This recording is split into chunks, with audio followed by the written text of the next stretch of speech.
Tel le cycle de vie d'une plante, le printemps a fleuri à la médiathèque. Ce sont tout d'abord les jeunes adhérents de la médiathèque qui, telles de petites graines qui germent, ont fait pousser des pots de fleurs grâce à une activité bricolage imaginée par Stéphanie Gray et Erika Bail, passionnés par la décoration et les arts manuels. Les décorateurs en herbe ont ensuite disséminé leurs créations çà et là dans les espaces de la médiathèque. La deuxième étape du cycle de vie d'une plante, l'apparition de la tige et des feuilles, s'est matérialisée avec l'exposition Jardiner naturellement. Et la dernière étape, l'épanouissement du bourgeon, a pris tout son sens lors d'une matinée consacrée aux arts et aux fleurs à la médiathèque. En effet, la cour du château a accueilli un marché aux fleurs venu tout droit du magasin Gamme Vert de Bassam, pendant lesquels les professionnels prodiguaient conseils et techniques de jardinage aux visiteurs acheteurs. À l'intérieur du château, les activités calligraphie et art floral ont réuni une vingtaine de passionnés. Alors c'est purement décoratif et puis en même temps ça aide aussi à la créativité, au sens pratique. Donc on fait beaucoup de choses. Tout à l'heure j'expliquais qu'on faisait un peu comme de la cuisine ou comme de la couture. On fait un peu de tout, il faut savoir tout faire dans l'art floral. Et puis à partir du moment où on a les bases, la technique, on peut faire plein de choses dans la maison. On peut inventer des décors floraux pour la table ou quand on a des invités. Et c'est infini. Pourquoi avoir associé ces deux arts, me direz-vous ? En fait, ces deux activités ont beaucoup de points communs. Il faut savoir être très patient et très méticuleux dans sa gestuelle. Le reste n'est qu'une affaire d'imagination et d'ouverture d'esprit. Du côté des adhérents de la calligraphie comme de celui du groupe de l'art floral, ce moment de convivialité et de partage a été très apprécié. À croire que comme le cycle de la vie, une fois la fleur fanée, une nouvelle graine est déjà prête à prendre le relais. En d'autres termes, les participants espèrent que ces activités vont refleurir l'année prochaine.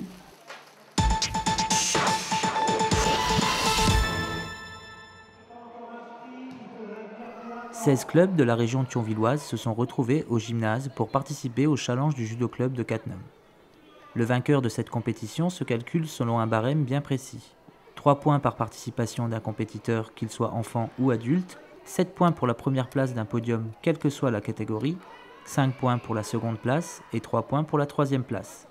Avec 241 points ainsi cumulés, c'est Cattenom qui remporte le challenge, suivi de Königsmacker avec 208 points et du club de Bouzonville qui comptabilise 120 points. Pourtant, l'objectif des clubs n'est pas forcément le résultat. Pour la catégorie Poussinet, qui ne fait pas de compétition, c'est l'occasion de gagner sa première médaille de jeune sportif.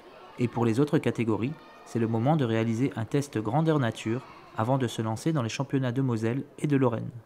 Mais qu'ils aient 4 ou 40 ans, les compétiteurs ont tous un point commun, la réalisation d'un bon échauffement avant de se lancer sur le tatami. Chaque sportif a besoin de s'échauffer un petit peu au début, ça permet de mettre en route tout doucement la machine, ça permet de faire accélérer un petit peu le rythme respiratoire, la circulation sanguine, de façon à ce que les muscles soient bien irrigués et qu'on évite effectivement tout accident, claquage, tendinite, etc. Les petits ne savent pas trop. Donc les petits, c'est un échauffement qui est organisé en général de façon à ce qu'effectivement on soit certain que chacun soit un petit peu prêt à attaquer les combats à venir. Avant de comptabiliser les points pour désigner un vainqueur de challenge, il faut déjà que chaque combattant s'en voit attribuer sur le tatami par un arbitre, car tous les combats ne se gagnent pas toujours par ippon. Le rôle de l'arbitre est donc primordial au judo, un travail confié à de jeunes judokas du club de Cattenom. Il y a une vraie formation, il y a des choses qui sont mises en place par la fédération, il y a le concours du jeune arbitre, etc. Donc nous avons sur cette compétition un jeune Cattenomois qui est arbitre officiel, c'est le jeune Thomas Desjardins, qui est compétiteur, qui est minime et qui est en capacité d'arbitrer des compétitions dans la catégorie d'âge juste en dessous.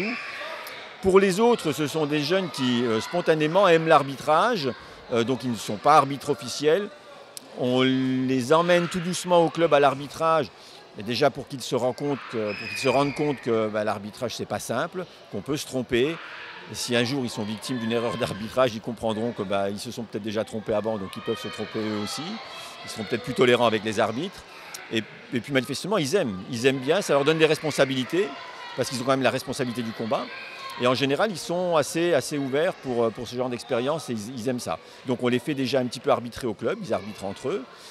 Et là, effectivement, ils ont l'occasion d'arbitrer un petit peu devant les parents. Donc ça a quand même un caractère pour eux, en tout cas un peu officiel, et ça ne peut que les mettre en valeur.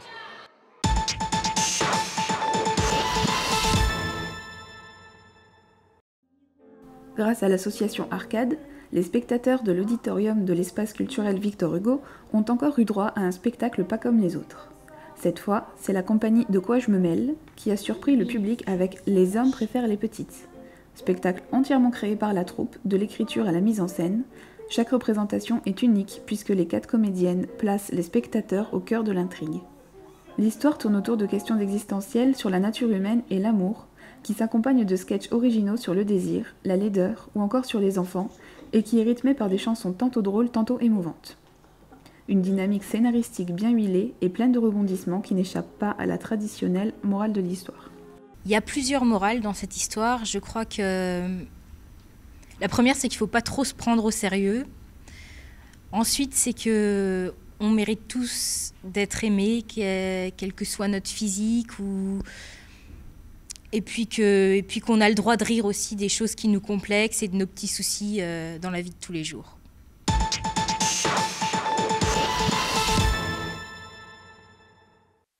Le concours Enlivrez-vous en mai est organisé par une équipe de professeurs documentalistes du bassin de Thionville-Hayange avec l'objectif de créer une dynamique de lecture dans les collèges et les lycées. Les livres sont choisis dans les publications françaises de l'année. Donc avec mes 4 autres collègues du concours, nous lisons toutes les publications jeunesse des tranches d'âge 15-16 ans, publiées entre septembre et août de l'année d'après. Nous lisons les ouvrages pendant l'été. 6 livres ont été sélectionnés pour cette édition, Arthur et moi d'Emmanuel Arnaud, Délit de fuite de Christophe Léon, La fille sur la rive d'Hélène Vignal. La fille sur la rive, c'est un petit roman d'anticipation. C'est une jeune fille qui vit dans une enclave fermée, avec un discours de propagande très fort, et qui est une artiste. C'est une artiste et elle a la sensation très profonde, très ancrée que ce qu'on lui raconte de la vie n'est pas vrai. Et elle écoute son instinct au prix d'une grande solitude et elle cherche sa vérité à elle. Ont également été nominés L'enfant de Guernica de Guy Jiménez et Mauvaise graine d'Oriane Charpentier. C'est l'histoire d'un adolescent qui ne s'aime pas et c'est l'histoire aussi d'un changement de regard, d'une évolution, d'une croissance. Parce qu'en fait, on part au départ d'un ado de 15 ans, renfermé sur lui-même, complexé. Et on l'accompagne pendant un an, un peu moins d'un an d'ailleurs, le temps qu'il découvre que en fait, voilà, son père est malade et il traverse ça, sa famille traverse ça avec lui. Et lui, cette découverte va complètement, radicalement changer son regard sur la vie, sur les choses. Les élèves, motivés par les professeurs et documentalistes ou à titre individuel, sont invités à exprimer leur opinion sur le livre, puis à voter pour leur livre préféré.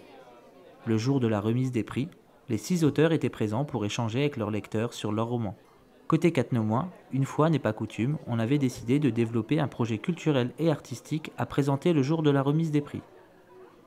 Avec l'aide de Monsieur Sozanski, documentaliste, Madame Clause, professeur de lettres, Grégory Lay, illustrateur, et Sophie Delecluse, animatrice, le projet a pris forme dans les murs de la médiathèque. J'ai trouvé ça très beau.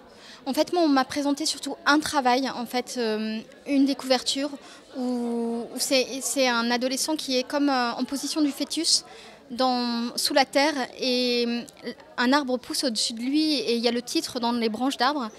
Et il y a aussi une 4e de couve qui le résume. Et j'ai trouvé ça vraiment intéressant, la façon dont ils avaient compris le livre. Parce que c'est de ça qu'il s'agit, c'est d'une gestation et d'une croissance. Et tout est là. Et c'est vrai que Mauvaise graine, il y a un jeu de mots, puisque c'est à la fois Jérémy s'identifie à un arbre, et en même temps, lui, il grandit voilà, comme un instrument et aussi comme un arbre. C'est très intéressant, le résultat bien sûr, mais aussi le plaisir qu'ils y ont pris. Voilà. Et qu'ils aient la capacité d'expliquer leur méthode, leur technique, le fait de s'organiser à plusieurs pour faire une création. Je trouve ça toujours très riche de mettre les élèves, enfin les jeunes, les gens, même nous les adultes, dans cette situation-là. D'être obligés de créer à plusieurs et de mener un projet à plusieurs. Voilà, ça me touche toujours beaucoup. Grâce à ce projet, les jeunes peuvent ainsi mieux rentrer dans l'histoire du livre qu'ils ont choisi d'illustrer, mais aussi exposer leurs œuvres le jour où les auteurs sont présents. Pour les auteurs, c'est toujours une agréable surprise de voir les travaux réalisés par les collégiens catenomois. Pour moi, c'est des moments importants. C'est comme des rendez-vous.